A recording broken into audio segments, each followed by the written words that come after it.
అంబేద్కర్ రాజ్యాంగ చట్టాల శాసనాల కారణంగా విద్యుద్ఘాతానికి గురై రాత్రి వేళల్లో ఏ విధంగా ఉసుళ్ళు అంటే వర్షం పడ్డ సమయంలో ఏ విధంగా ఎన్నో రకాల సంచరించే జీవులు తిరుగుతుంటాయి.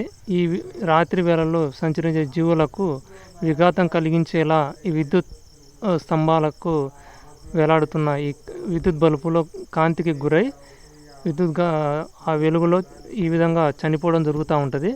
మరి అనేక జీవులు ఈ విధంగా రాత్రి వేళల్లో సంచరించే వాటి జీవన క్రమానికి ఏ విధంగా విద్యుత్ అనేది విఘాతం కలుగుతుంది మనం ప్రత్యక్షంగా చూడవచ్చు. ఇవి అనేది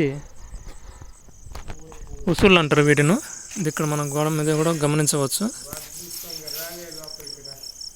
వాటి రెక్కలు కూడా పక్కన పడి ఉన్నాయి.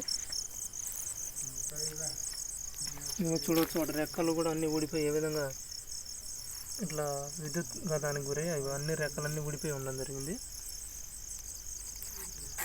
చూడవచ్చు ఇవన్నీ ఉసుళ్ళు అంటారు. ఈ విధంగా మొత్తం ఈ విధంగా చనిపోతున్నాయి. అంటే ఇప్పుడు మనకి గబ్బిలాలు కావచ్చు, మొత్తం ఎన్నో లక్షలాది ఒక జీవి మీద ఆధారపడి ఇంకొక జీవిస్తుంటాయి. ఈ విధంగా ఉసుళ్ళు కావచ్చు, ఏ జీవులైనా బతికి ఉండాలంటే భూమి మొత్తం మట్టి ఉండాలి. మరి మట్టినంతా ఈ విధంగా సిమెంట్ రోడ్లతో ఇళ్లతో కలిగితే చివరికి ఏముంటుంది, మనకి ఏముండదు.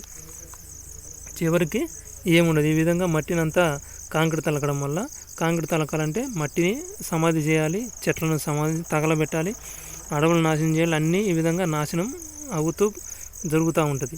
దీనంతటికీ కారణం అంటరాని అంబేద్కర్ రాజ్యాంగమే. అంటరాని అంబేద్కర్ రాజ్యాంగ కారణంగా ఈ విధంగా ప్రకృతి అనుమతులు లేకుండా అడ్డగోలుగా విద్యుత్ శాఖ విస్తరణ జరుగుతూ ఉంది.